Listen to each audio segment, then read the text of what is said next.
আল্লাহ রাসূল সাল্লাল্লাহু আলাইহি ওয়াসাল্লাম রমজানুল মুবারকে একবার এমন খুতবা দেওয়ার জন্য মিম্বারে পা রাখলেন, বললেন আমিন, আবারো কিছুক্ষণ পরে বললেন আমিন, আবারো বললেন আমিন, তিনবার আমিন বললেন।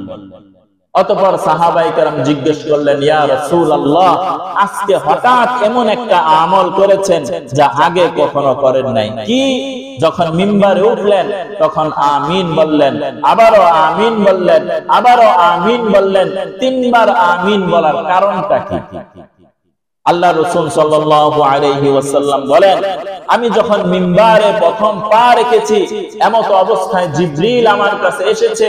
আসার পর আমাকে সুসংবাদ দেওয়া, এই খবর দেওয়া হয়েছে, কোন ব্যক্তি যদি রমজানুল মুবারকের মধ্যে পৌঁছলো কিন্তু তার জিন্দেগীর গুনাহগুলো মাফ করাইলো না, সে হতভাগা, দুর্ভাগা।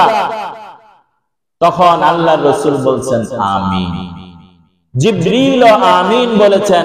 তখন এই আল্লাহর রাসূলের এই আমিন বলাটা আল্লাহ তাআলা কবুল করে নিয়েছেন। এই কারণে আমাদের জিন্দেগীর মধ্যে অনেক গুনাহ আর পাপ আছে কিনা ভাই, এই রমজানুল মুবারক যদি আমরা না শুধরাই, না ঠিক হই, তাহলে ওই যে রাসূলের আমিনের মধ্যে কিন্তু আমি পড়ে যাই।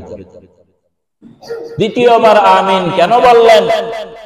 যে কোন ব্যক্তি তার পিতামাতাকে পেল কিন্তু পিতামাতাকে পাওয়ার পর পিতামাতার অসন্তুষ্টি তার উপর আছে, তাহলে ওই সন্তানের উপর আল্লাহ লানত, ফেরেশতাদের লানত।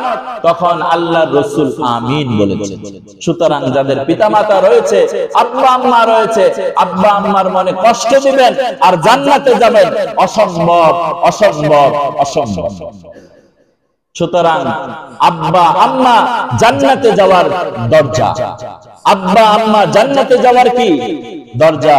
সুতরাং পিতামাতা যদি থাকে, যদি কখনো ভুল করে থাকেন, এই রমজানে আজকের পর যায়া আব্বা আম্মার পা ধরে হলো মাপ চেয়ে নেবেন। আব্বা, কখনো রাগে কথা বলেছি, মনে কষ্ট দিয়েছি, অনেক সময় বেয়াদবি হয়ে গেছে, আমি আপনার কাছে মাফ চাই, আমার কোনো কথায় আপনি কষ্ট নিয়েন না। যদি আব্বা আম্মা মাফ করে দেয়, স্বয়ং আরশের মালিক আপনাকে মাফ করে দেবে। 3 নাম্বার, কখনো যদি আমার নাম, রাসূলের নাম নেওয়া হয় আর ব্যক্তি যদি দুরূদ না পড়ে, তাহলে আল্লাহ তাআলা লানত তার উপর। তো আল্লাহ রাসূল তখন কি বলেছেন? আমিন বলেছেন। কখনো যদি আল্লাহ রাসূলের নাম উচ্চারিত হয় মুহাম্মদ, তখন সবাই কি বলতে হবে? সাল্লাল্লাহু আলাইহি ওয়াসাল্লাম। এই আমলগুলো করব।